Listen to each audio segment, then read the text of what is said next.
What is up, internet?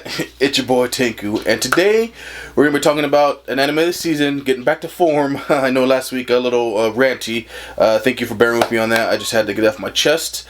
But before we get started, of course, don't forget to sub to the channel, like those videos, hit me up on the Twitter, Facebook, Instagram, and down in the comments below. I love the interaction with you guys, and with all that said, let's go ahead and get started.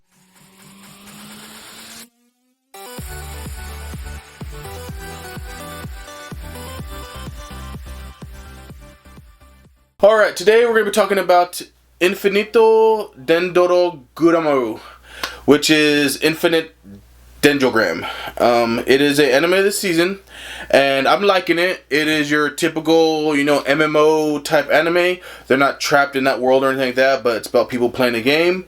You have our main character, Renji Mukudori, or in the game he's known as Ray Starling, so I'll probably just refer to him as Ray from now on.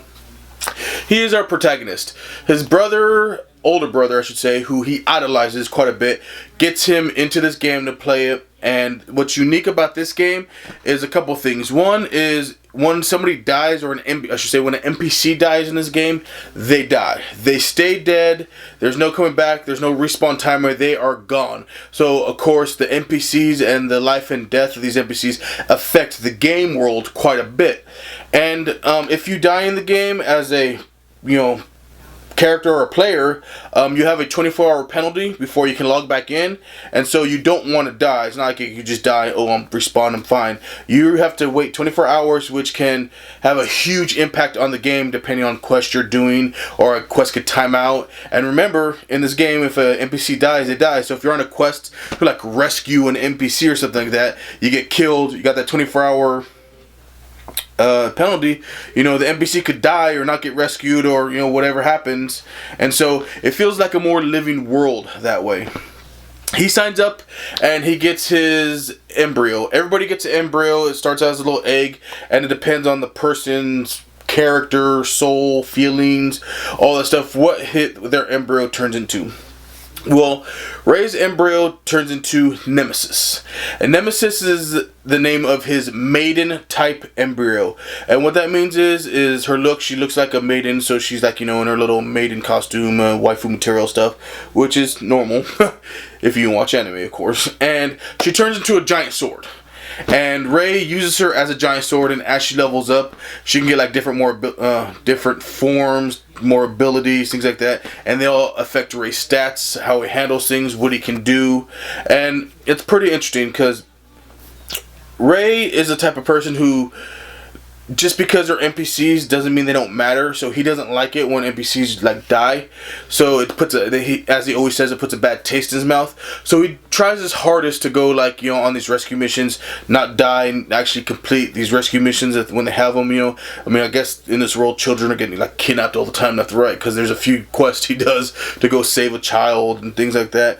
And so he really doesn't like it when he comes across players who they treat the NPCs like garbage, or they're just trying to kill the NPCs just to kill them, because like I said, when they're gone, they're gone. So he actually treats them more like human beings than anybody else. And Nemesis, since she's his embryo, shares his feelings of wanting to save people and not be a jerk and be an overall good person.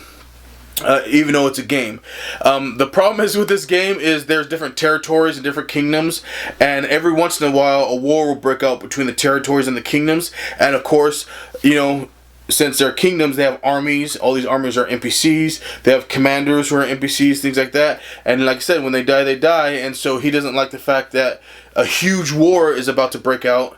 And of course, the moral of the story is he's kind of trying to stop it, because like I said, it won't sit well with him the way he feels. They even do a big part when they mention it's like, dude, you sure you want to play this game? Because it's only going to kind of hurt you emotionally, since you care for these NPCs because they can't regenerate, even though they're NPCs. So it's really interesting. It's intriguing because it gives it a game. It gives this game world, this MMO that it plays, a real human factor into it. Like, he's the type of person that treats them like they're actual people, even though they're just NPCs, because the fact that when they die, just like a human. So that aspect of it is what keeps it interesting. He like meets a few other characters along the way, you know, people that join his party. He meets this little like white-haired dude that becomes one of his friends, and his embryo is a like succubus. So it's really funny their interactions because she's like a succubus and like has like charm and, you know, a lot of the stuff that succubuses would have, and he's like this little white-haired kid, and he's like gets all embarrassed, and you know how it is with anime sometimes in Japan. And it's a really good story. I've been enjoying it. I will finish it, of course. I think you guys should pick it up, check it out if you especially if you're into the MMO game world stuff. It's very intriguing and it will keep you guessing, especially because, like I said, Ray might become a little predictable because of because you know how he feels up front. But there's a lot of behind the scenes, you know, a lot of espionage because there's different groups and factions of players in this game, you know, guilds and all that stuff. So, with all that said, guys, tell me what you think. You know, let me in the comments below. Hit me up on Twitter, Facebook, and Instagram. And like always, if you guys can't trust a random fat guy you met on the internet, then who can you trust? And I really hope everybody has an awesome, awesome day.